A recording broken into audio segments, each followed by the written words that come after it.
Hi, and welcome to the Secret Webinar Riches video series. In this video series, you're going to learn how to create a successful webinar to promote your products, to promote your services, to strengthen the relationship with you and your customers or your prospects, and so forth. There are many different types of webinars, and we will go in depth in the next few videos. This, of course, is the first video. It's video number 1. It's the introduction and the power of the webinar. Now, before we move on, I want to talk about the basics. For example, what are webinars? Now, most likely you know what a webinar is. However, if you don't know what a webinar is, basically a webinar is a online conference, sort of like you can go to log in to software, you log on to software, or you can log on to a site, and you can see live a online conference. Webinars can come in many different types of forms, and I'll show you that in just a minute. Now the question is, how can webinars increase your conversion? Well, webinars are very powerful. In fact, the conversion rates for webinars are slightly higher than a standard website, because if you think about it, let's say you go to an online conference, which is free, and you're listening to a speaker or speakers who are teaching you about a certain topic. Now, the reason why webinars are so powerful is because they allow you to build a relationship with your prospects by spending time with them, anywhere from 60 to 90 minutes, teaching them how to do something, or how to save time, how to save money, or so forth, whatever your goal is for that webinar. And webinars are great because you can provide so much information in 60 to 90 minutes versus a sales letter. Somebody gets a site, they have to read the sales letter, you got sales proof, everything like that, but you don't have the ability to talk directly to them and answer questions and things like that. So webinars are a lot more powerful just because they give you the ability to interact with people, and even if you were not to interact with them, you get to give them a lot more educational information.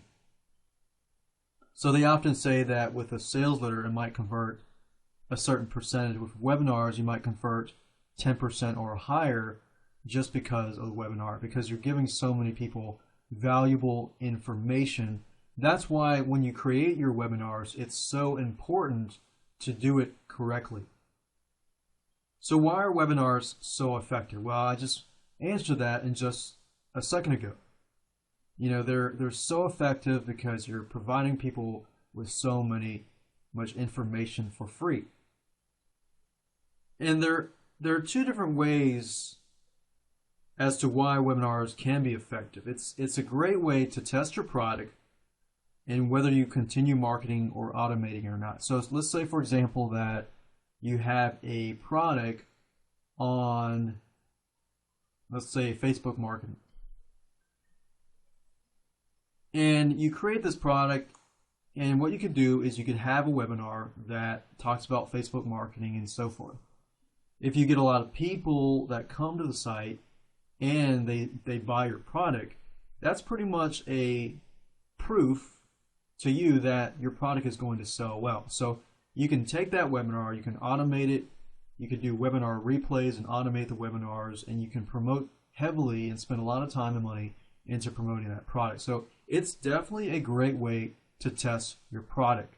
Now, in terms of webinar replays and how to automate your webinars, I'm actually going to show you in the bonus video at the end of this video series on how to do that.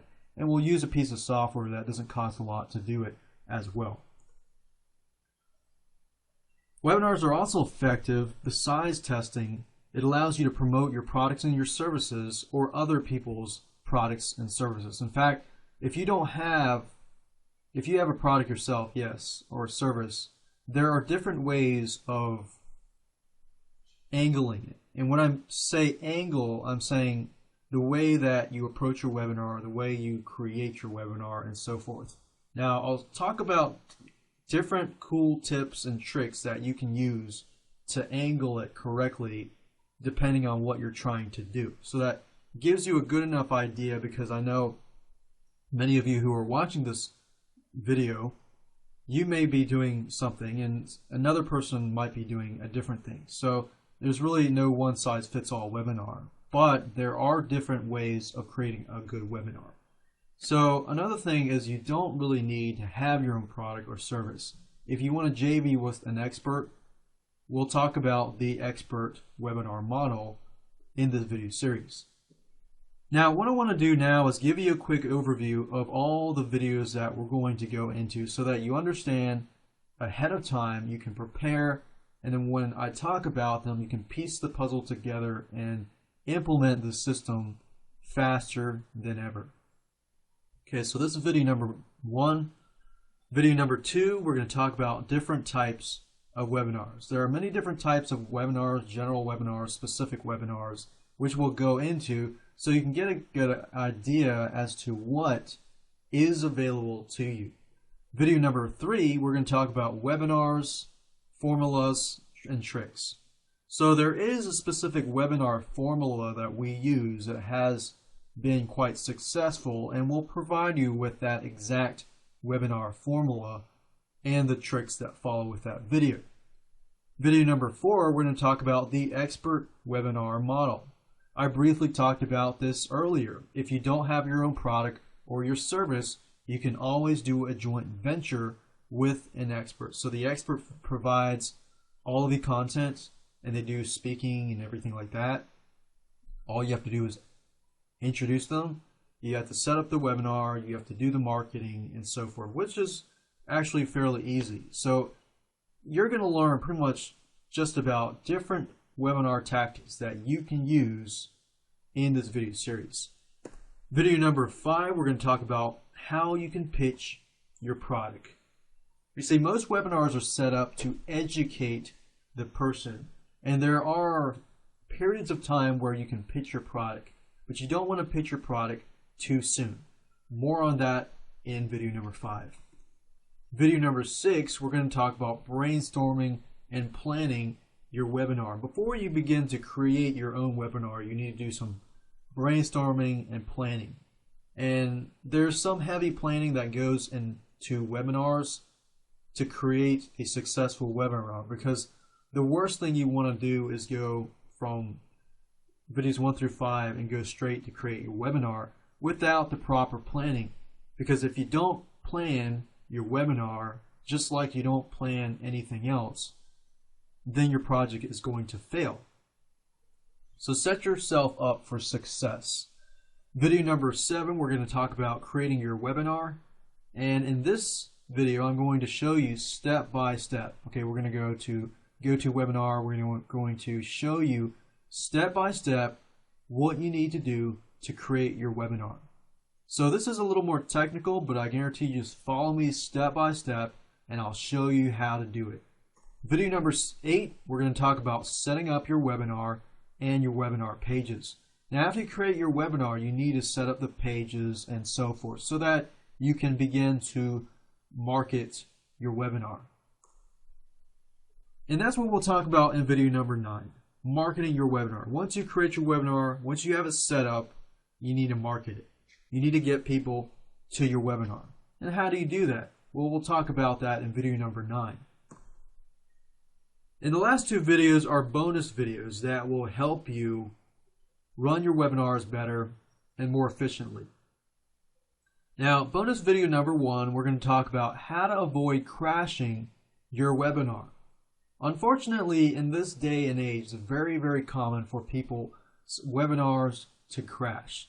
And that's the worst feeling. Just imagine you've created your webinar, you've planned it out, created it, set up the webinar, you've worked about a week to market your webinar, you've got 100, 200, 300, 400, 500 people in your webinar waiting to learn more about your product or your topic matter, and it crashes. Think about how many of those 500 people will you lose? Now, I've talked to many, many people who have done webinars, and they have all agreed that at some time their webinar has crashed, and you will lose a lot of attendees because of specific dates, people when it crashes, they lose interest. So you definitely don't want to avoid crashing your webinar. And there are a few things that you need to do and you need to make sure you understand when you're creating your webinar, because a lot of the crashing deals with the creation of your webinar because there's too many graphics or too many sounds or too many effects. And besides that, there are other things that you need to look out for. So bonus video number 1, we'll talk about that. And of course, lastly, bonus video number 2, we'll talk about webinars on autopilot. Basically, how can you automate your webinar process? How do you put it on autopilot? Well, we're actually going to do what we call webinar replays, which basically allows you to automate your webinar process. There's a specific software and site that we use to automate our webinars, and I'll show you step by step how to use the site and the software. Now that you have been given a quick overview, let me talk about the tools you need. Fortunately for you, you don't need a lot of tools. You just need to have money, because you need to be able to invest money into the webinar software, possibly the webinar replays, and you're going to need lots of time as well. Not a whole lot of time, but you'll need enough to learn how to do it correctly. But the great thing is once you set it up, you're pretty much good to go. Software, you're going to need a webinar service like GoToWebinar or any other webinar service, which will allow you to host a webinar. And of course, you're going to need to record that webinar as well. You also need a webinar replay software. This is optional, of course, and this, of course, is the bonus video number 2, which I show you how to automate your webinars, and that's what we use with webinar replays. Now, before I move on to video number 2, I want to talk about how it all works. So starting from the top, we have webinars. You're going to need to learn how to create a successful webinar, which is most of this video product is learning how to create a successful webinar, what type of webinar you want to have, and so forth. Then you begin to do some brainstorming about your own webinar. You plan it out. Once you know exactly what you want to do and you've got the content and the speaker in hand, then you can begin to create your webinar. Then you set up the pages, then you do some marketing, then it's time to launch. You launch it, you've got to be ready, and you got to make sure it doesn't crash. And then after that, after you've recorded the first webinar, you can use that over and over and over again. So imagine spending about a week or so creating a webinar, another week launching that webinar, but you could take that same webinar and let's say you have 500 people on the webinar and you sell to 50 people who are buying a high-ticket product. If that's the case, you can automate it and just make money over and over again. Now that you understand the process, let's move on to video number 2. Hi, and welcome to video number 2. In this video, you're going to learn the different types of webinars so you can get a good idea of what kind of webinars are available to you and what kind of webinars you can create for yourself so you can promote your products or your services. So let's go ahead and get started. The first thing I want to talk about are the general types of webinars. So as you can see here, there are 3 different types. And within the 3 different types, there's actually many different specific types of webinars. So what I'm going to do is talk about this, and then we'll dig deeper and I'll talk about the specific types of webinars. Now, as you can see with this red line here, you have live webinars, which can be a lot more interactive. So you can call them live webinars or interactive webinars. Now, what these webinars allow you to do is because they're live, think about if you go to a live webinar, you have the ability to ask questions about the topics, or even let's say the speaker promotes a product and you ask a question that relates to the product.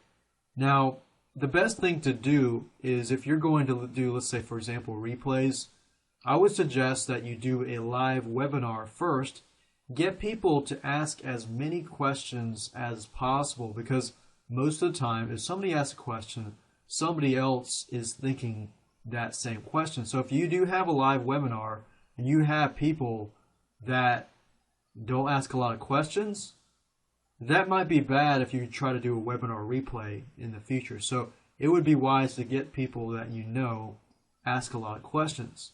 But live webinars are great because you get people their questions answered, and that could be a roadblock between you selling them the product or they buying the product or not. Then we have this orange line here, which are replays. Webinar replays are basically webinars that you have already created in the past, and you are basically automating the webinars. Now, most people will not know that you are replaying the webinars. However, you can do this and it works and it's great.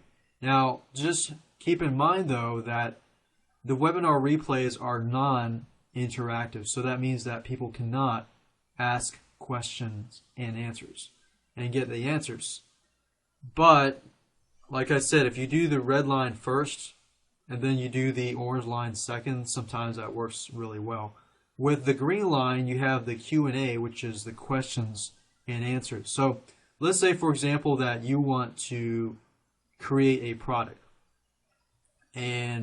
or you have a product and people have purchased the product, and you have that webinar as the intent to help people ask questions and you answer their questions.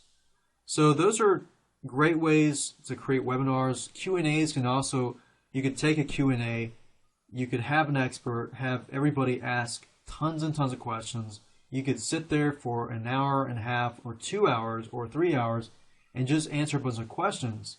You could take that and turn it into an actual product. You could take that and turn it into, transcripts, take the transcripts and turn it into an ebook, into a report, split it up. There's so many things that you could do to take a webinar, because as long as you have that content, the content is what matters, because that's what educates people and that's what helps people to learn. Now that you understand the general types of webinars, let's move on to the more specific types of webinars. Now what I'm going to do now is I'm just going to list a bunch of webinars and I'll talk about each type of webinar. Now, just keep in mind that even though I'm only listing a certain amount of specific types of webinars, that's not to say that there are hundreds of other ideas and types of webinars out there, but these are primarily to help you get started. All right, so we got introduction to new technology, or introduction to new product line or something. So you could have a webinar to introduce new technology. Let's say you're coming out with a new technology, software product, computer product, car product, or anything like that. The webinar in this specific case would be specifically to build up curiosity or act like a pre-launch, because you're not necessarily promoting anything in the webinar right now, but you might be promoting something in the webinar in, let's say, a year, 2 years, or a few months later.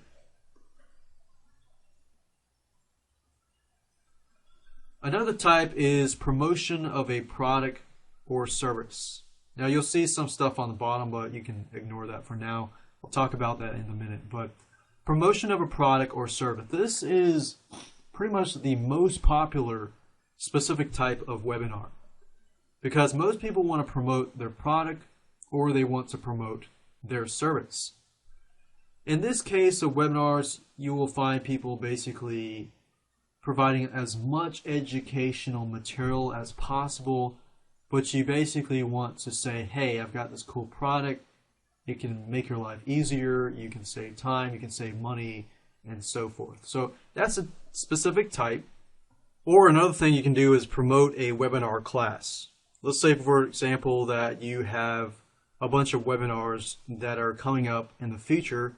You could create one webinar to give people enough material that they're going to want more. So let's say, for example, you have a class that's coming up on Facebook marketing and you want to teach people the basics of Facebook marketing. But instead of teaching the basics of Facebook marketing, you could be teaching, the basics, plus you could show people what you can do with Facebook marketing and what you have done with Facebook marketing, because a lot of webinars sell because people want to know from you, the expert or the speaker.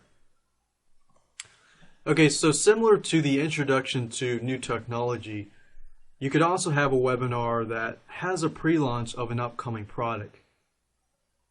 So basically, let's say, for example, that you have an upcoming product, you haven't released it yet, but you want to build up enough curiosity and pre-launch and get that people on the advanced notification list so that when you do launch that product, people are ready to buy. So that could be another specific type of webinar. Another thing is to get feedback from your customers. Now, a way to strengthen your relationship with your customers is to have a webinar where you can get with your customers, answer any questions that they have, get some feedback from your customers. Let's say you have a software product and you want to meet up with your customers, get some feedback on what they're looking for, what their problems that they're facing, and how you can help them. And guess what? You strengthen that relationship with your customers. They're more willing to buy from you in the future when you do promote a product. And another type of webinar is to strengthen your alliances with your business partners and with your customers. And, strengthening with your customers, you can have one where you can get feedback from your customers, but also address any concerns that they might have. Another type of webinar is educating your customer. Let's say a customer bought a product or a service, but they need to know more information on how to use it. You might provide some tutorials and videos, or you can provide some tutorials, but some additional webinars so that you can answer any questions that they might have. But also, if you do this, this will actually help you strengthen your relationship with your customers as well. Another specific type of webinar is customer relationship building. Now, I showed you different types of ways to build a relationship with your customers, educating them, addressing their concerns, and so forth. Now, you can take that one step further and, address the concerns, figure out what you can do to improve your relationship with your customer. Or you could also do things like create webinars that help add on to the product, and let's say 3 months down the line you do another webinar, and you keep doing that and over to continually build a relationship with your customer. Because think about it, after several months, usually your customer relationship will drop down, especially if you don't have as much interaction with them. And another thing you can do is do a pre-launch, like I said earlier, but you can do a demo of a product. Let's say there are many different ways to do pre-launches, but in this case you could demo a product, show them the product, or show them snippets of the product and show what they can do and the benefits of the product. And then maybe don't get everything, don't show everything, but use that as a means to pre-launch your product. You can use webinars to recruit partners, joint venture partners, affiliates. Hi, and welcome to video number 3, where you get to learn about webinar formula and the webinar tricks. Now, this video is going to be interesting because you get to learn a formula that we have been using that has been quite successful. Now, this is the webinar promotional formula. Now, keep in mind that this specific webinar is aimed at you promoting a specific product or a service. Now, if you're doing a webinar that is just educational, it really doesn't require a lot of planning. Now, in terms of promoting a product or service, it's wise that, as you can see, you have a webinar formula up here. You provide content in the first 15 minutes. And so depending on if you're running a 60-minute webinar or a 90-minute webinar. If that's the case, all you have to do is split it up into 4 different parts. Have the content first, have a pitch, provide the content again, and then pitch your product or service again. Now, when you do the content in the beginning, the whole goal is to grab people in to your webinar. You don't want to do any promoting or any pitching in the beginning of the video, or make it sound like you're about to pitch. Otherwise, people are going to leave, because most people do not want to be sold to. So as you can see, a 60-minute promotional webinar. About the 15 minutes you're providing content. The next 15 minutes you provide a pitch. And the way you pitch your product, you don't necessarily say buy now. You can say something like, check this product out. You know, this is the product that I use. This is what the product can do. And this is why I use my product. Because it saves me time, it saves me this and that, and so forth. If you can show people what you have, and it helps you save time, save money, or so forth, they're going to want that same product for themselves. They're going to ask you, how can I get access to the product? But instead of telling them where to get the product, you go ahead and you go talk about content. You talk about more content. You know, how is this beneficial to you and other people? And then after that, you can have a call to action. You can then pitch again. But the last 15 minutes or last amount of minutes when you do the pitch again, you need to stress on it a little more.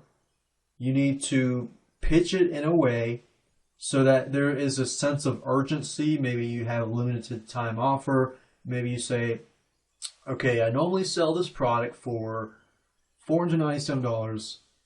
The first 10 people that buy from me, you get for half off. And you're only going to get it for the next hour or so. And this is how to do it. So you do content, then you do a pitch, but don't pitch too much. Don't be salesy. Then provide more content. But then at the end, that's when you can pitch it in a more, sellable fashion. But at the same time, I found that if you don't sell, you don't say, hey, buy this product. You say, hey, this is how you get this product. I know I use it. It saves me time. It speeds the process up. And this is how it benefits you. You can say, for the next 10 minutes or for the next half an hour, I'll give it to you for half off or 75% off or whatever percent that you want to do. So that's the whole idea right there. Now, in terms of a webinar classroom formula, as you can see here, it's very, very similar and very, very simple. Because in this case, all you have to do is provide the content and then a call to action. So you're not necessarily selling anything because you've already sold something. But if you're using this to sell another product, then you can say, hey, here's the content. And if you want more content, or like 4 or 5 weeks of content, and we're going to have webinars in the future, then for the next 1 hour, you can get half off these future webinars. So that's the webinar classroom formula, and it's a lot easier, as you can see. So as we saw earlier, we have the 60-minute promotional webinar. This is actually the 60-minute webinar classroom. So as you can see here, most of it is content. In the last 15 minutes, you have a call to action. Now, part of this video, I showed you the formula. Now what I want to do is show you some tips and tricks that you can use to improve and create a highly effective webinar. Now, before you create your highly effective webinar, in order to achieve a highly effective webinar, you need to conduct a survey beforehand. If you don't conduct a survey beforehand, then you will not be able to get enough data as to what people want. Now, one software that I would recommend that you use is called Instant Form Pro. and you can find it by going to instantformpro.com. In fact, when I show you how to create your webinar, I'm going to show you step by step on how to create a survey that you can conduct beforehand. I love the software because I can create surveys on the fly and I can get the data that I need fairly quickly. And I've tried tons and tons of different survey softwares, and this is one of the few softwares that have been great. Now let's talk about webinar do nots. Things that you should not do. You should not add too many graphics and effects. Doing so will basically make your webinar have too much stuff, and when you launch the webinar, guess what? Your webinar is probably going to crash, which you do not want to happen. So presentation is important, but you don't want to make it too fancy. For example, you don't want to add too many videos inside the PowerPoint slides and so forth. So do not make things complicated. Don't add music soundtracks. Don't make it fancy. The point is to keep it simple. And that's good for you, right? Because you don't have to put too much effort into it. So stick with PowerPoint slides and you'll pretty much be good to go. The next thing I want to talk about is you need to get a good USB microphone. If you don't have a good microphone, people can't hear you, then you're going to have a problem on your hands. I recommend two different microphones. The first one is called a Yeti Blue Machines USB microphone. And the reason why I recommend a USB microphone is you can simply plug it into your USB port and it'll work. Yeti Blue Machines, the USB microphone, is a condenser microphone. Condenser microphones are actually a lot better quality, and I use them in my video editing and video recording studios. I also use the Samson USB microphone. Samson has been around for many, many years. In fact, since the time that I started recording videos, I've been using Samson USB microphones, condenser microphones, and they have worked very well. In fact, right now I'm using a Samson USB microphone. Now, where can you find these USB microphones for a good price and a cheap price? Check out sweetwater.com. I use them all the time and they're very useful. They have great technical support if you're there and you need it. eBay.com is another great site to use. I've purchased some of my Samson USB microphones off of eBay.com. Of course, eBay does not provide you with technical support. You're going to have to go to the Samson website. But I found these two USB microphones to be pretty valuable and less hassle. Amazon.com is another great place to find a good USB microphone. Now let's talk about webinar strategies. There are several webinar strategies and ways that you can create your webinar. Now I talked about specific types of webinars, but these are webinar strategies. So let me give you some examples. There are three that I want to talk about. You could create a webinar specifically to promote your consulting service. Now that can fit under any category. It could be a live consulting, non-live, or with consulting you could do a Q&A.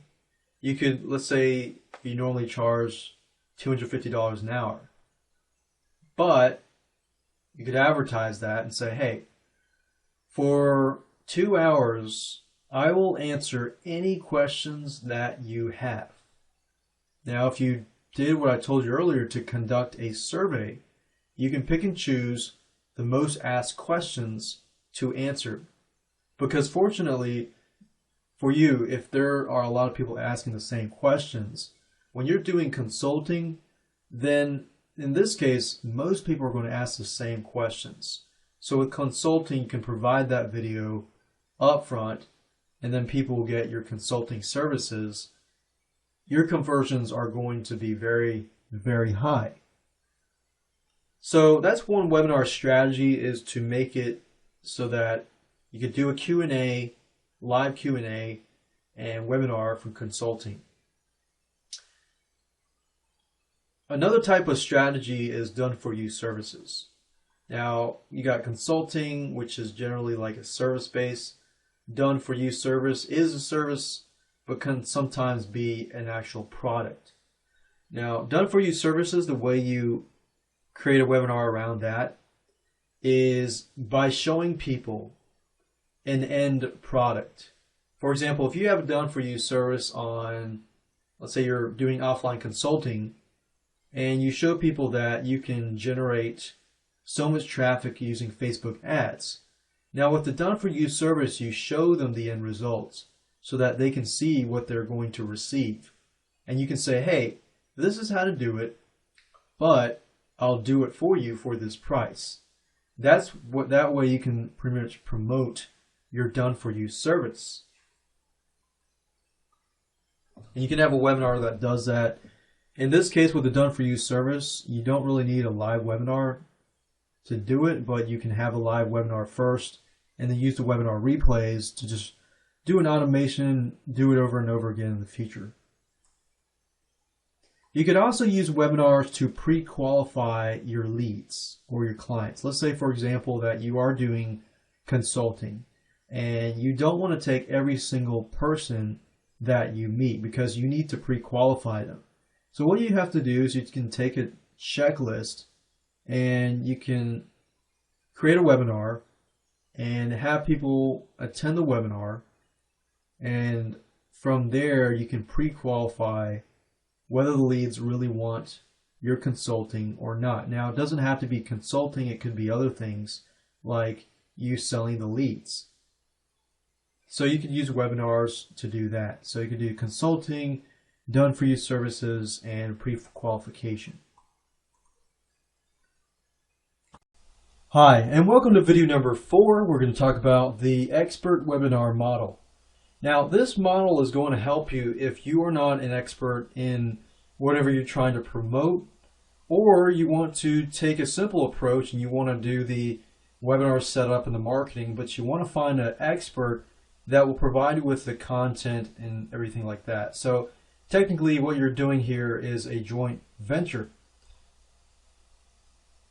Now this is the expert speaker JV model, as you can see here, circled in blue. And like I said earlier, you set up and market the webinar. You split it 50-50 or whatever commissions that you decide on, and then you have an expert that provides the content, does the speech, and answers any of the questions that your webinar attendees will have.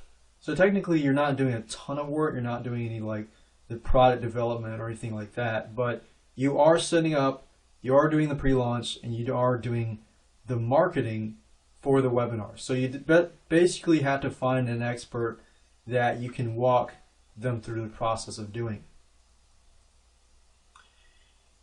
And with this model, you can either promote or pitch your own products or their products, the expert's products. Let's say the expert has, you find them on Amazon.com and they have a book, but not only do they have a book, they have some high-end products on the back end that you could pitch. So what you're doing is you're acting really as the person, like the JV broker or the person that's setting up the webinar. Or you can have your own product. Let's say you do have a product on a certain subject matter in hand, but instead of just promoting their product, you can say, hey, if you teach this material, I will promote your product on the inside of this product. So in this case, you're basically telling them that if they spend just a couple of hours answering questions and providing a detailed webinar for you and your attendees, you're willing to market them and their products. So you could take either approach works well, but just keep in mind that with the expert webinar model, it's great because you don't have to provide the content and you don't have to be an expert in that specific field. However, you will have to give up some of the commissions that you get, but at the same time, your content is going to be of value, so you'll probably get that back pretty fast. Now the question is, how do you find expert speakers? Well, there are a number of ways that you can find expert speakers, and here are a number of ways. What I'm going to do now is just talk about where you can go to find expert speakers, and then after this slide I will show you step by step. We'll go to Amazon and find expert speakers that you can do joint ventures with, and we'll talk about how to pre-qualify them and so forth, because you can't just pick any expert and go after them and do a joint venture with them. You have to do your due diligence and find the right person that will work well with you. Now, as you can see, you can go on Amazon.com, you can go on About.com, you could go to your local market and find local business owners. Let's say I'm doing a webinar on rubber stamping, or I'm doing a webinar on specific crafts like scrapbooking and things like that. A lot of times I drive by the store, this local business owner store who has a scrapbooking store. I could go in there and find her and see if she wanted to do a quick webinar, and in return, in these cases with local business owners, generally they're just looking to promote their store, not necessarily promote their own products. So in this case, you can get by saying, hey, I'll promote your store, I'll feature you as the expert, and I'll list your store in case anybody wants to buy from you. And a lot of local business owners are willing to do that for free if they know that you will be doing the marketing for them. You can also go on LinkedIn. LinkedIn is a great place where people go to find answers to their questions. In fact, if you log into LinkedIn, you will find discussion boards and things like that where you can find experts and people that are answering questions, because what they're looking for is trying to bring traffic back to their LinkedIn page and to their website. So LinkedIn is another great way to find experts. Niche blogs are also good, and niche forums. So with that, let me show you how, step by step, how to go about finding these speakers.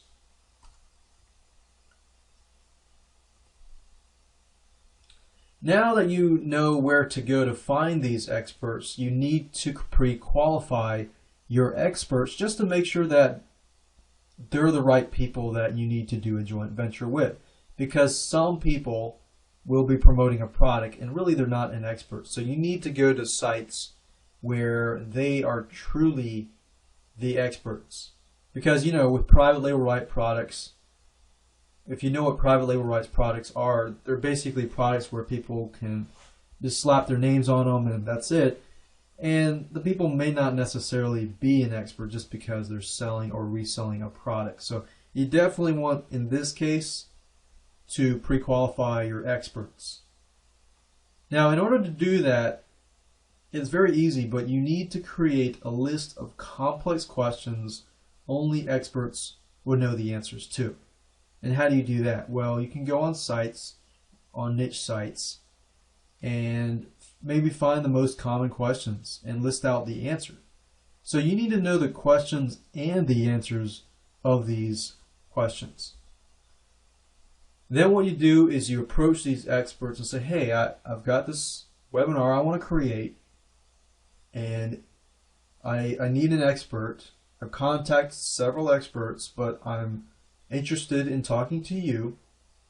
Then you ask them several niche questions beforehand and verify it.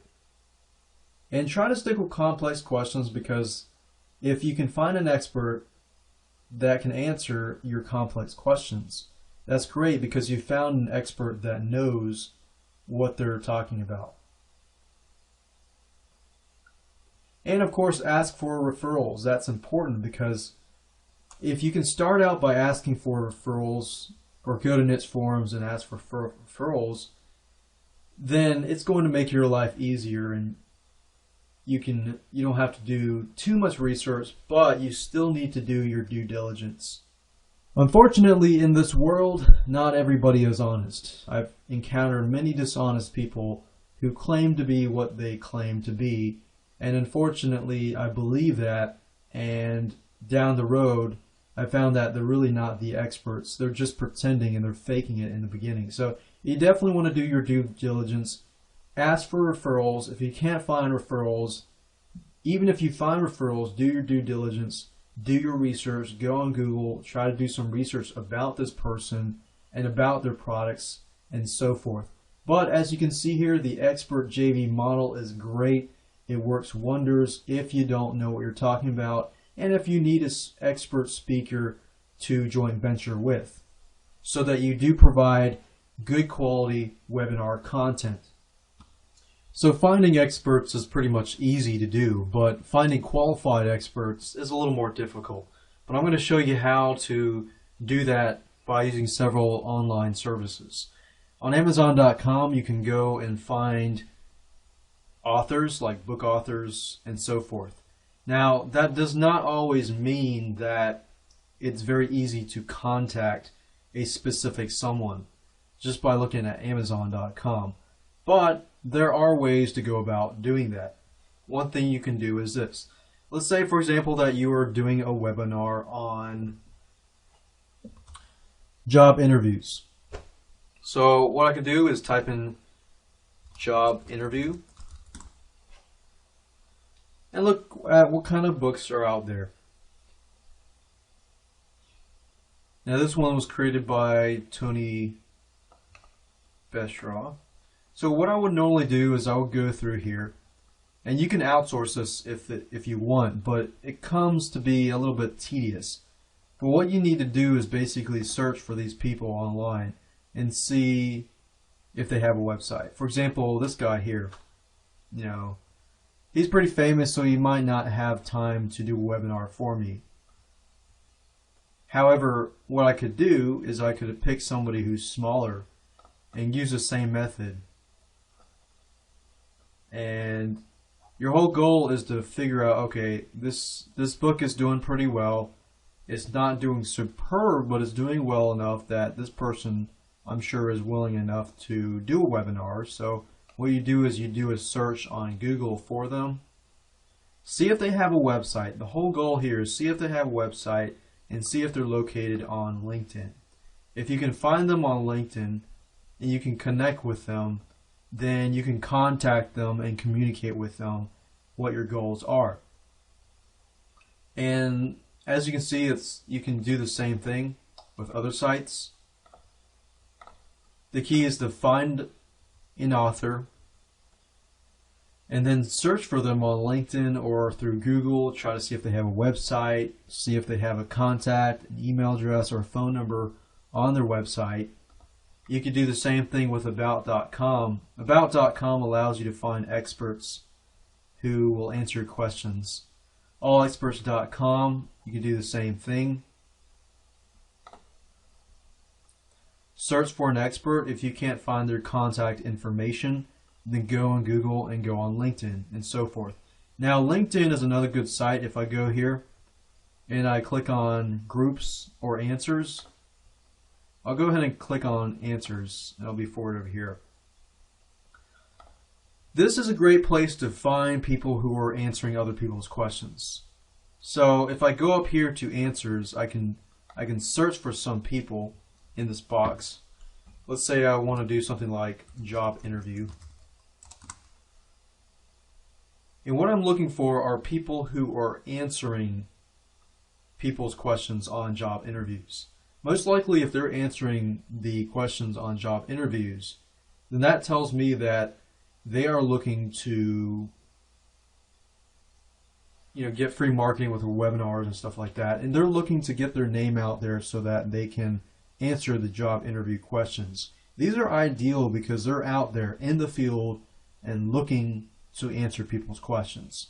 So it doesn't get easier than that. And you can contact them through LinkedIn.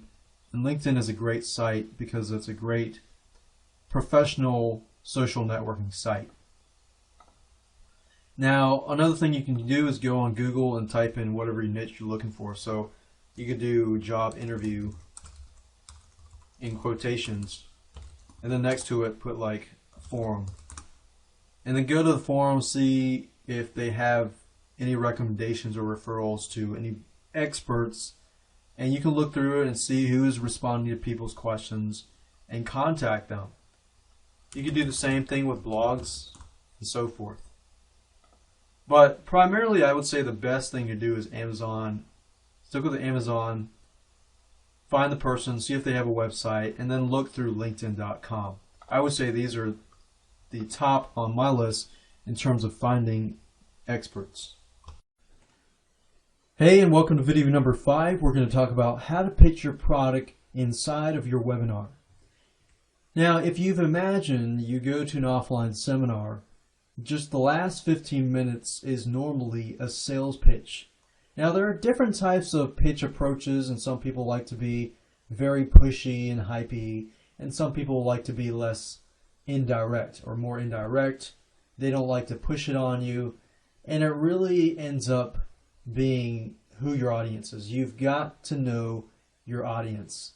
If you don't know who you're dealing with, then you don't know what kind of pitch approach to take.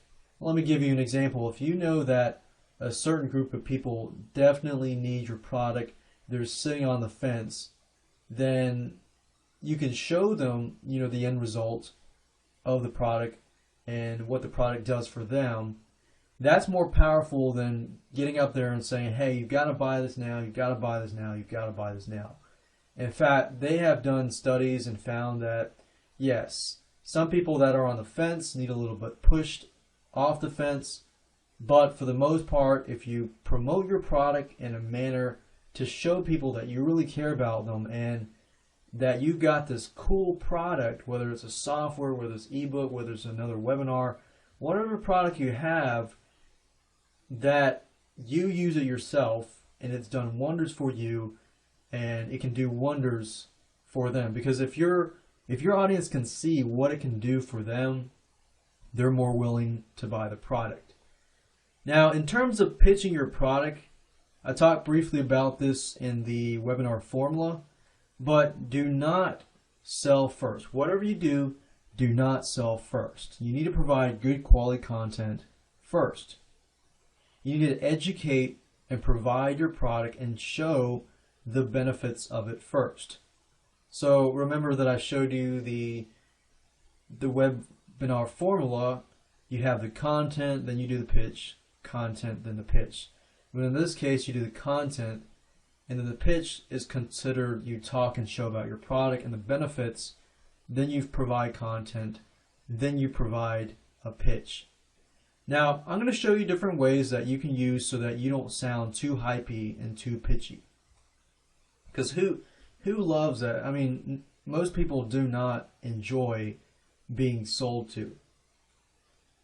So what you can do is you can show how you use the product and how it benefits you. If people can see that it's made a difference in your own life, then most likely people are willing to buy the product. You can show that the product helps someone save money and save time. Those are two big things. And provide a single, easy call to action. A lot of people forget that people that are watching need the step-by-step information on what to do.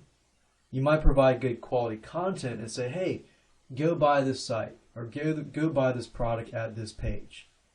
But if you don't provide its step-by-step instructions, guess what? You're going to lose a lot of sales, and that's not going to look great. So you got to tell the viewers exactly what they need to do and offer a limited time offer. Now, here's several ways to do it without being too hypey and saying, hey, you got to get now, you got to get now. I mean, urgency can some way feel that way, but if you're pitching your product and you say it in a way like, all right, so normally I sell this product for $500, but today I'm going to give you a great offer. It's $200. But the only thing is I can only do it for a couple hours so that I can put the price back. If I explain it to you that way, it doesn't necessarily sound hypey and pitchy.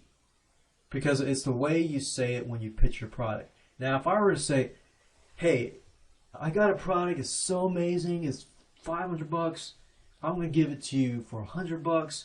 You've got to get it right now, right now, right now. I'm not going to offer it. You know, this, if you're going to, it's really the way you say it.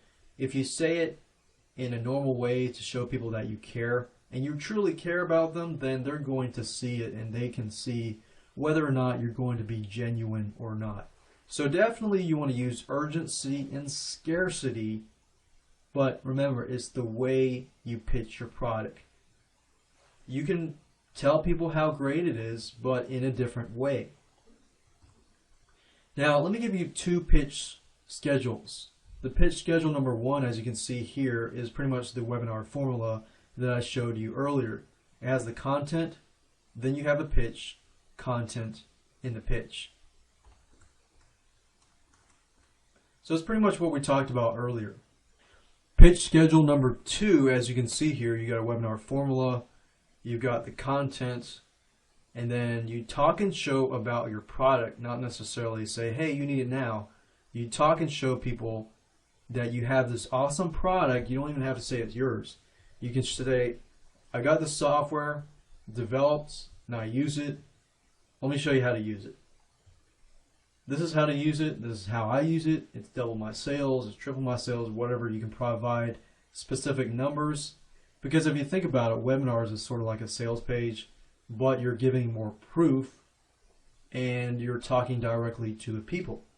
So you talk and show, and then you provide more content, and then after that, the last 15 minutes or whatever minutes you do, you can pitch and provide a step-by-step call to action. You say, okay, now that you've seen the product that I created, it's a software, it saves me about 20 times more time. I've been able to triple my sales, blah, blah, blah, and here's how to get it. For the next 20 people, and I want to thank you for watching this video, for the next an hour, I'm going to allow you to grab my product for 75% off as a thank you for watching my video, and I hope this content will help you. As you can see, you can do it without the software.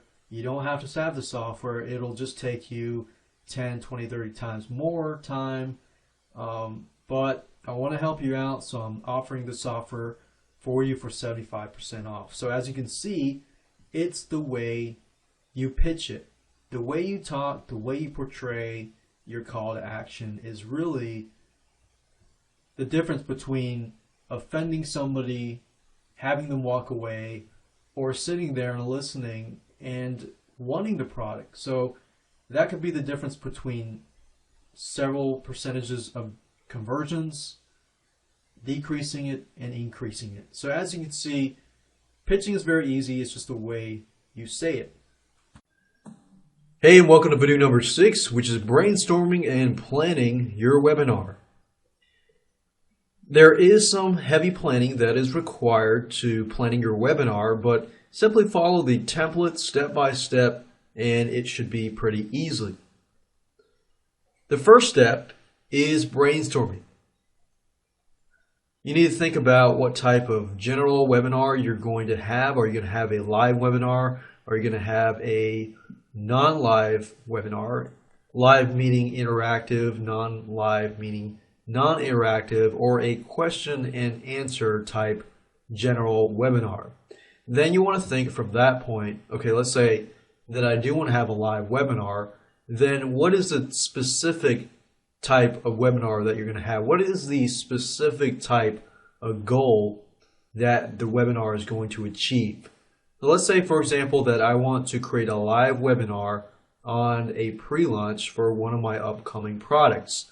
I haven't yet released the product yet, but I'll be releasing it maybe in, let's say, 1 month.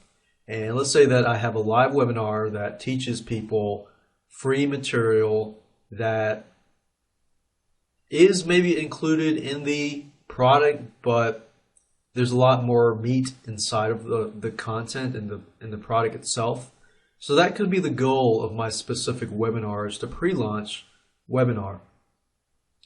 Then ask yourself, what is your goal? Is it going to be a promotional? Is it going to be customer relationship? Is it going to be a demo of a product? And so forth. What is your goal?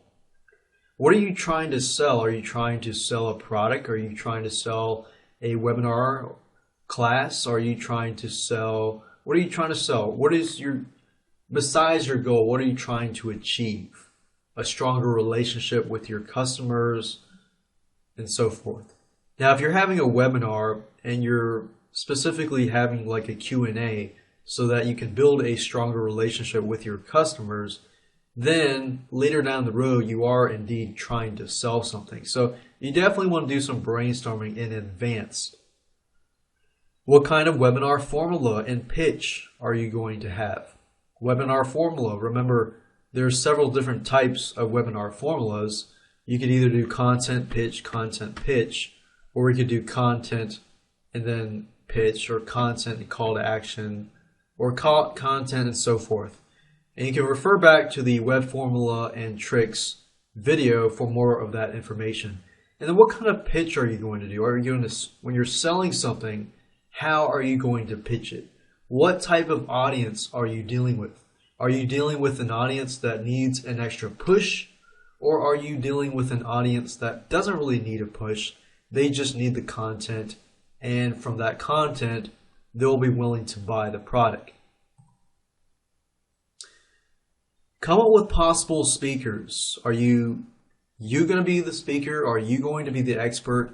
Or are you going to use the expert JV model where you do a JV and you find an expert on a certain topic? What are you going to do in terms of speakers? Then step 2, to create a highly effective webinar, you need to conduct a survey in advance. Now, the software that I use is called Instant Form Pro, and after this slide, I'm going to show you how to use this software. Very, very easy to use software and very, very powerful, and I'll show you that in just a minute. Okay, so what you're looking at right now is the inside of Instant Form Pro, and it's a software, it's a PHP software, so basically you can install this on your website, log in, and you'll see this. Now, this is very, very easy to use, and I'm going to show you how to use it. Plus, I'm going to show you how you can get the feedback that you need for your webinar. Now, as you can see here, I have about 4 surveys that I have completed for this specific section. Now, to create a new form, you just need to scroll over to the right. You're going to see Create New Form. So we're going to create a new form. And it says Untitled Form, so I'm going to title it by clicking this, and you see here, we're going to change the title. We're going to call it Webinar. Pre-launch webinar, because that's our intention.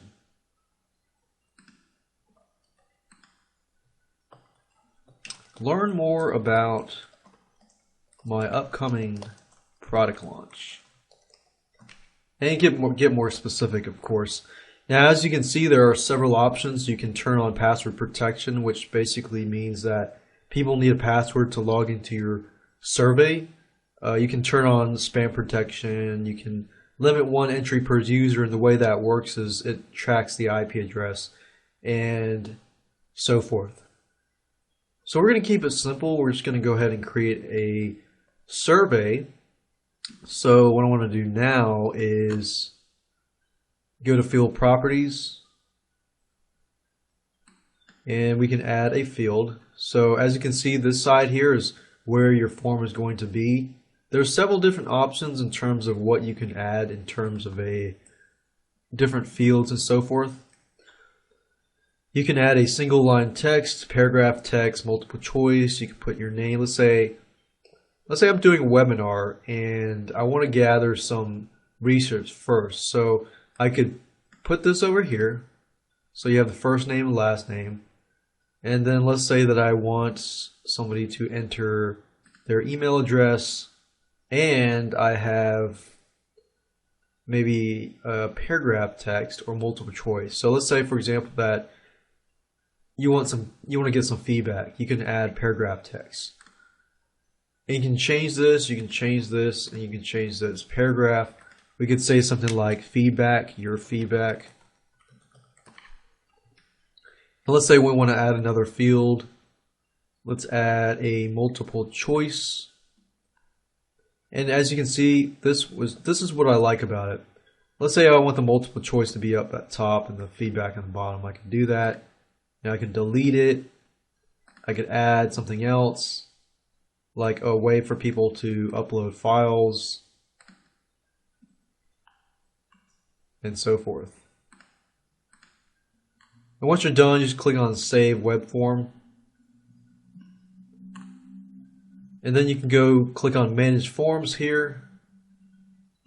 And you will see Pre-Launch Webinar here. And it's very easy to get entries.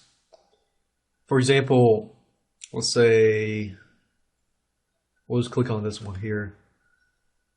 If you click on entries, you will see the date it's created, their email address, their first name, and their information here. So you get feedback here. You can use that feedback to create a highly effective webinar. And as you can see, it's very, very easy, and you can export it as a CSV or an Excel spreadsheet.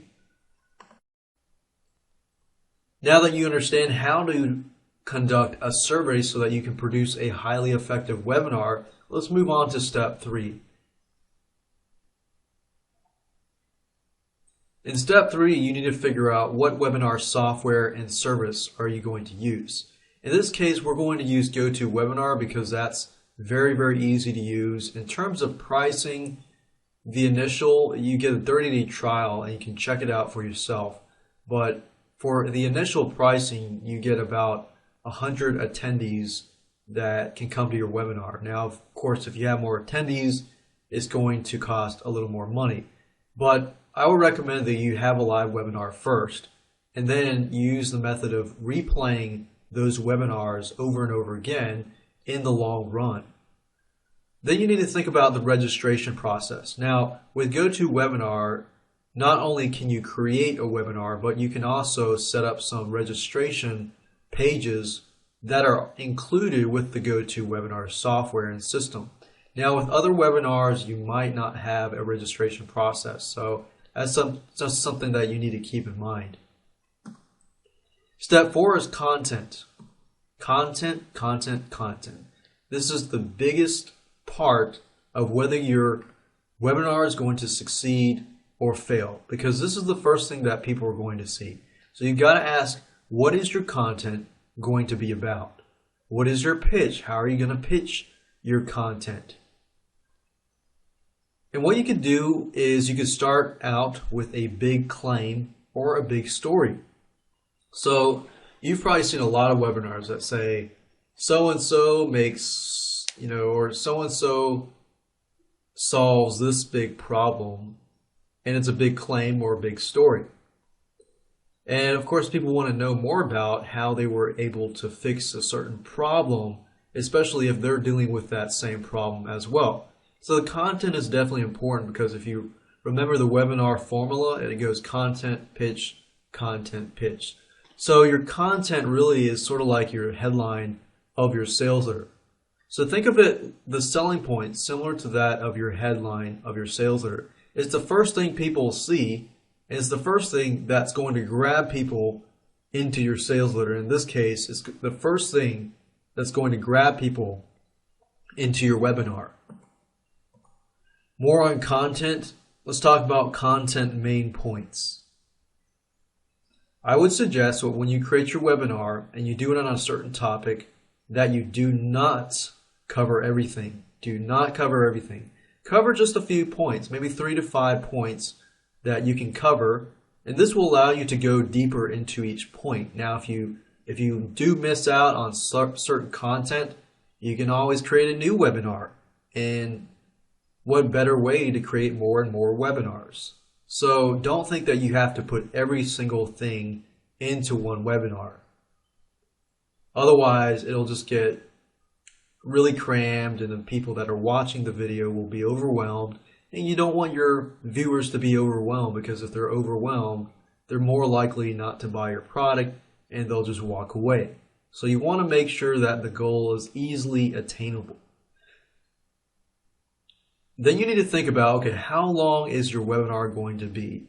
Is it going to be 60 minutes or is it going to be 90 minutes or more?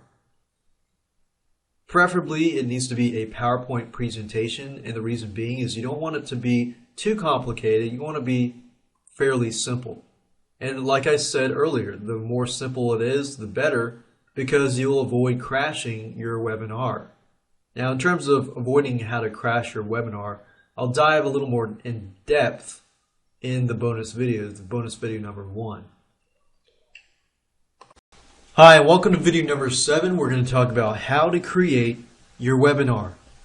So creating your webinar is actually very, very easy. Some of you might be coming in thinking, oh, creating a webinar is hard, but really it's not really hard at all. All you have to do is, if you're using GoToWebinar.com, go into your account. Like I said earlier, you get a 30-day trial, so you can check this out and check it out for yourself. See if you like it. If you don't, you need to choose another webinar software. So all you have to do is go to this site, click on My Webinars, and then click on Schedule a Webinar. Now, I have created a brand new account so that I can show you how to start from scratch. So you click on Schedule a Webinar, and you'll get this page, and as you can see, you can create a webinar in 3 easy steps. The first thing you need to do is enter the details. Now, you can ignore this because we haven't created a new webinar yet, and we're going to need to title that webinar. So you need to pick a title of your webinar. In this case, we called it Pre-Launch Webinar. We'll call it number 1. Check out my upcoming product that I have been working on in the last 6 months. This brand new software will blah blah blah.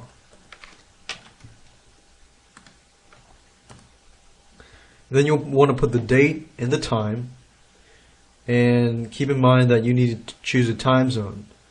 Preferably to pick a time zone either where you are or where your audience is. So if you have a lot of people in the USA, you might want to choose Eastern Time or Pacific Time or Central Time or something like that. So in this case, I'm in the USA, and let's say that a lot of my audience is in the United States of America. So with this case, I'm going to choose Eastern Time because I'm located in the Eastern Time. So by default, the Pacific Time is chosen, but I want to get Eastern Time, so let's see here. I need to find it first. And there we go. Now, for the sake of showing you, today is Friday, February 2011, on the 11th. So I'm going to choose this day. Right now it's 8:41 p.m. So I'm going to say the start time is going to be, let's just say, we'll just say 8:50 or 8:55, just to be safe. That's about 10 minutes, because this is not going to really take a lot of time to show you. And we'll just say the end time is 10:55 p.m. So that's an hour worth. Or we'll say, I'll just say 10:15. Recurs, does it recur? You can have it recur if you want to. In fact, let's say you want it to recur and again, you can do that. So we could do daily, weekly, monthly, and so forth. So let's say weekly, it recurs weekly on every first week on Friday. The end date is, let's say, into February. Who will be attending each session? Different attendees, same attendees. Attendees will register once to attend all sessions. So if this is the case, you could have it set so all the attendees that register now will be able to attend all sessions later on. So if you're doing a pre-launch, you could do several pre-launches, like pre-launch number 1, pre-launch number 2, maybe a few weeks later, and so forth. Audio, you can edit audio conference options. You can use built-in audio conferencing, VoIP, voice over IP requires microphone and speakers, long distance number, and so forth. Now, I don't need a webinar password, so I'm going to click on Save and Continue. Next thing you want to do is upload your logo, if you have a logo or a theme.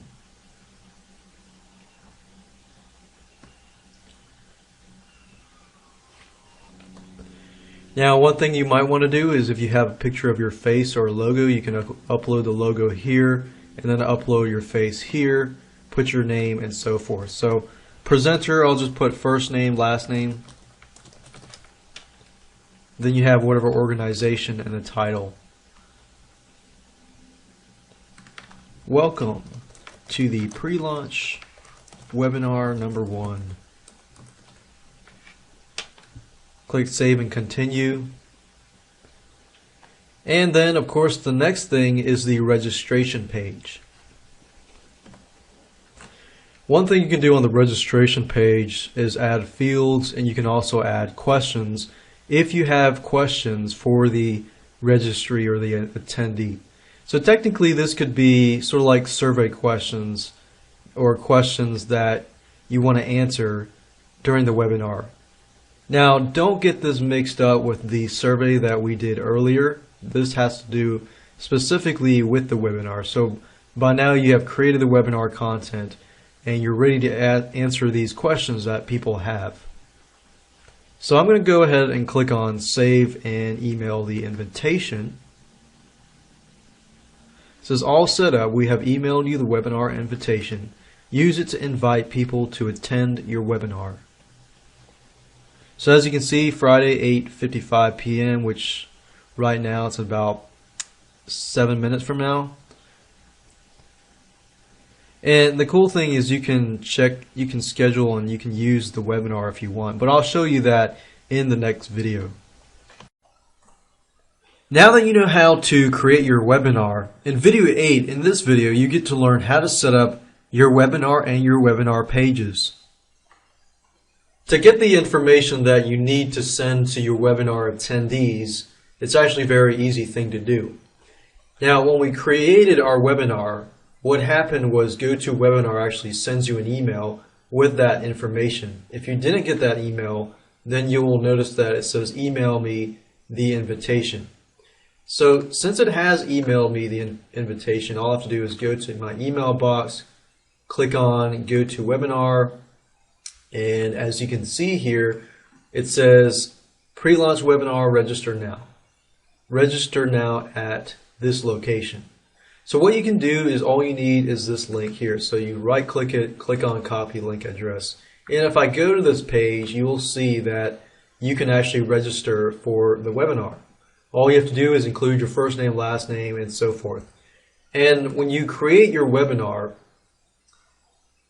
remember that you saw all this stuff. You can actually make it so people don't have to fill out all this information. If you really don't need people's city, state, and all that stuff, then I would recommend that you remove that information and keep it simple to first name, last name, and email address. Now, as you know, now that you can see that it's so easy to get people to sign up, let's talk about how to use the webinar. Fortunately, at GoToWebinar.com, GoToWebinar gives you the ability to actually go into the webinar and practice. So what you can do is you can click on practice, and as you can see here, the software is joining the webinar. So you can practice beforehand before you go live, which is a great thing about GoToWebinar. I would definitely say that it would be wise for you to rehearse your webinar before you actually launch your webinar. Alright, so what we're going to do is follow these instructions and click on Run. And within a few minutes, we should be able to see the webinar itself. Welcome to GoToWebinar, web events made easy. Welcome to the webinar. You have entered as an organizer and may now speak to any other organizer.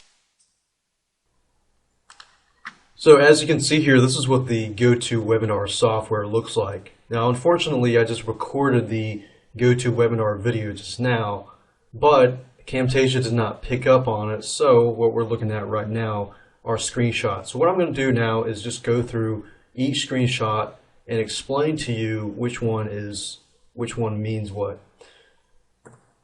So this is what you see when you're in practice mode. Once you start your webinar in practice mode, this is what you're going to see. So as you can see, it's very, very simple to use, and you don't really need to be tech savvy in order to use it. The second screenshot here is what happens is when you click the application button. So if I go back here, you'll notice it says application here. If you click on this drop-down menu, you will see this following stuff here. This will enable you to pick and choose a specific window that you want to show. Let's say, for example, that I want to show Firefox. Then what I can do is I can click on this here, and what people will see is the Firefox and what I'm looking at inside of my web browser. Now, what people are going to see is totally different than what you are seeing right now. What they're going to be seeing is, a chat room and what you're looking at.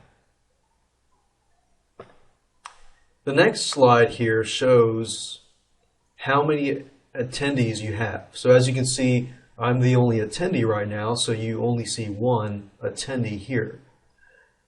Right below that, you're going to see questions and see how many questions people have, how many questions you have answered, and so forth.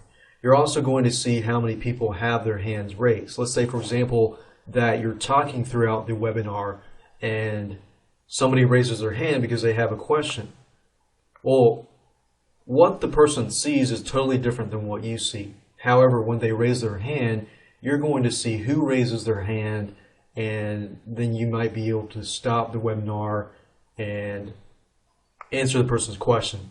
But it might be a good thing to have everybody hold their questions to the end of the webinar. That way you're not interrupted and you don't get sidetracked, because it's easy to get sidetracked when you're holding a webinar.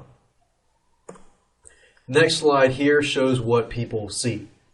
Because you can't necessarily see what the viewers are seeing, sometimes you can have technical difficulties while you're recording your webinar.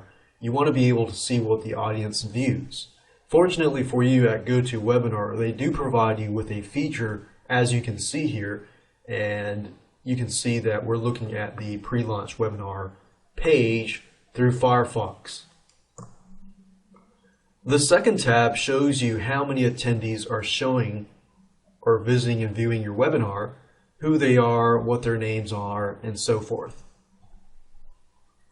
So you can mute somebody if you want to, or you can invite other people. The second tab, as you can see here, is for audio. You have two choices. You can either use a phone or you can use mic and speakers. Preferably, I like to use the microphone when I do webinars, preferably because it's just easier, it's connected to the computer, and so forth. And of course, you can deal with the audio setup. That's not really an issue here. The next thing, as you can see here, you have a highlight. If you click on this button here that looks like a highlight button, that will allow you to either write on the screen. As you can see here, I've drawn a square box with a smiley face in it. That will allow you to basically write on your screen. So there's a number of ways that you can go about. You can have pen, pencils, red marks, things like that.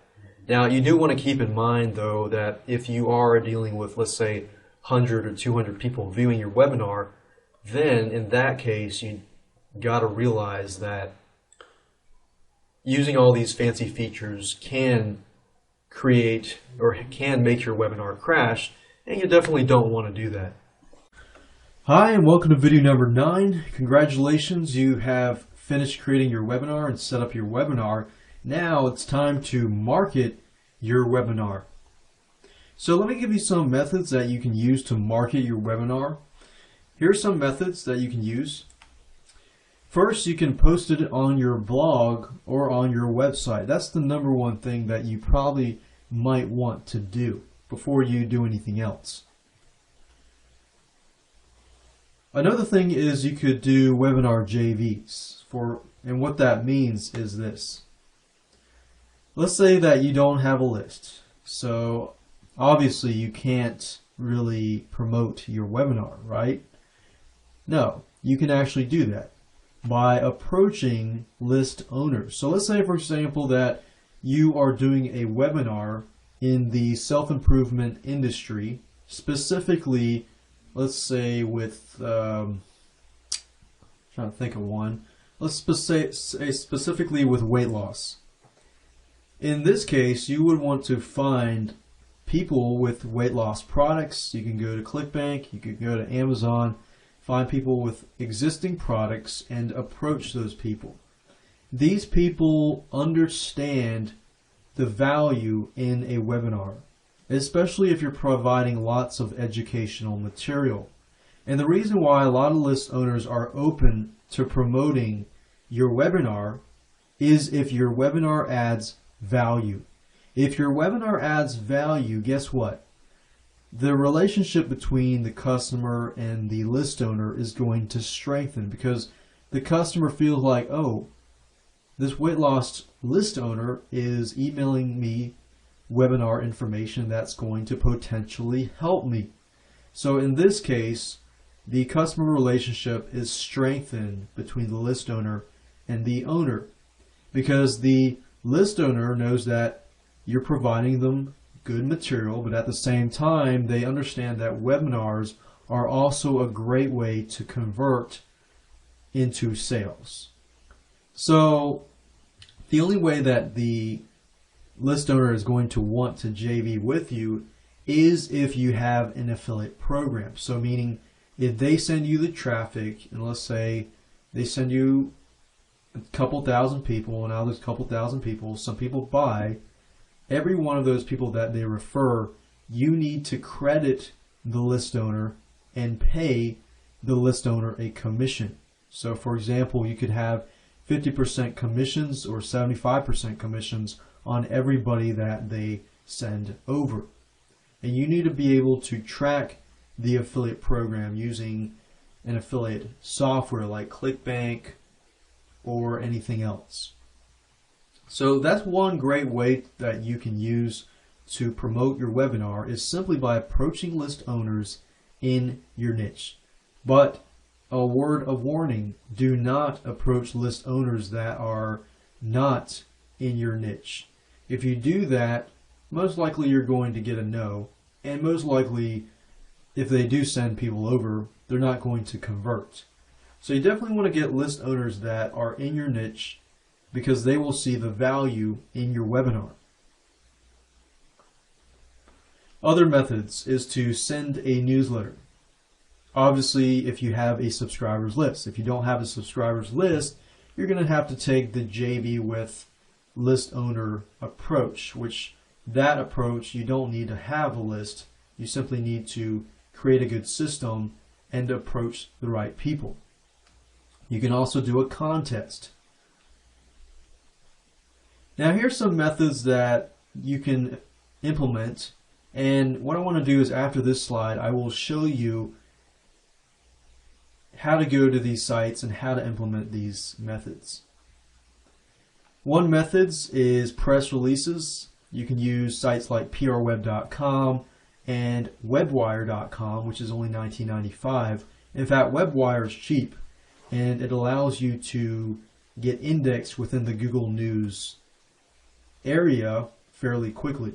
So PureWeb also gets you ranked into Google News as well, and I'll show you how you can use press releases to do that. Another method is social media. You could use Facebook, LinkedIn, make a Facebook fan page, make a LinkedIn page. post the webinar on Dig, Reddit, StumbleUpon. I know, I can tell you that Reddit generates a good amount of traffic and people that will take action. PPC, you can use Facebook marketing, you can use Google AdWords marketing with PPC in relation to that. That's a great way to get people to your webinar, especially if you're trying to test your webinar out. So now that you know these things, let me go ahead and go to Google and go to the press release sites, social media sites, and pay-per-click sites and show you how to do it and how to find these websites. So the first thing I want to talk about is press releases. Press releases are a great way to announce your webinar and things like that, because press releases tell the world about what is happening, and if you're providing educational material and it's free, then what better way to advertise than using a press release? Now, there are two sites that I mentioned previously, is prweb.com and webwire.com. With Webwire, it's only $19.95. In fact, if you scroll down to the middle, to the right here, it's $19.95, and PRWeb here. Now, of course, you're going to need to have a press release before you submit to a press release site. Now, if you don't know how to create a press release, that's fine. I'll show you how you can get it created. If you go to a site called Fiverr.com, that's Fiverr.com, and you go there and you type in the keywords press release write, and then you click on rating, that will give you the top people who write press releases and are getting good ratings. That way you don't have to figure out who's good and who's not, and you can go straight to here. Now, Fiverr is called Fiverr because guess what? You only have to pay $5 and get a press release written. How good is that? That's actually pretty good. So for $5 you can get a press release or a couple of press releases written. Once you have that in hand, I'd recommend that you go to webwire.com and get it submitted. And it's really up to you. You can use PRWeb or you can use WebWire. It really depends on you and what you want to do. So I would definitely recommend these two sites. The second thing I want to recommend is using social bookmarking. Social bookmarking is a great way to get indexed into Google and spread the news. In fact, social bookmarking is all about spreading news. Dig.com is good and Reddit.com is good. Now, there are many different types of social bookmarking sites out there, and one site that I would recommend that I personally use is onlywire.com. Onlywire.com allows you to submit to about 40-50 social bookmarking sites at one time. So it's sort of like an auto submission software. But with social bookmarking, you don't have to enter a lot, as you can see here. All you have to do is have a title, a catchy title. So you want to make sure that whoever you're targeting, your keywords are in that title. You want to have a description and the URL, and that's it. And I found another great way to get traffic is to post it on Dig and Reddit.com, and then go to Fiverr.com, and then find people who are what we call power diggers and get them to dig your Dig or your Reddit. You see, as you can see, these have 66 and 71 digs. The more digs you have, the higher your ranking goes, and the more visible your news is going to be. Now, the last thing I want to talk about are PPC. I'm not really going to show you how to write a Google AdWords and set up your campaign and this and that, but Google AdWords is a great way to advertise your webinar. Of course, before you do any of that, you're going to need to do some keyword research. One tool that I would recommend is called MarketSamurai.com, and it's go to MarketSamurai.com. And another thing is you could just type in the Google keyword tool, which is pretty much sufficient as well. So that's that, And the last thing is Facebook ad marketing. I've used Facebook ad marketing, which is great and works wonders. And all you have to do is go to the bottom of your Facebook account, click on advertising, and you'll be able to create your Facebook ad. Now, I like Facebook a lot more than I do Google AdWords because not only can you target people specifically, you can target their area from anywhere from their state, city, demographics, and so forth. Now, with Google AdWords, you can target people in an area, but with Google AdWords, you cannot target people in a specific niche unless you use something like placement targeting. But with Facebook, you can target people who are interested in a specific niche. And you target those people and you get them to join your webinar, and you can go from there. So it's very important for you to understand who your audience is and who your buyers are going to be so that you can target them correctly.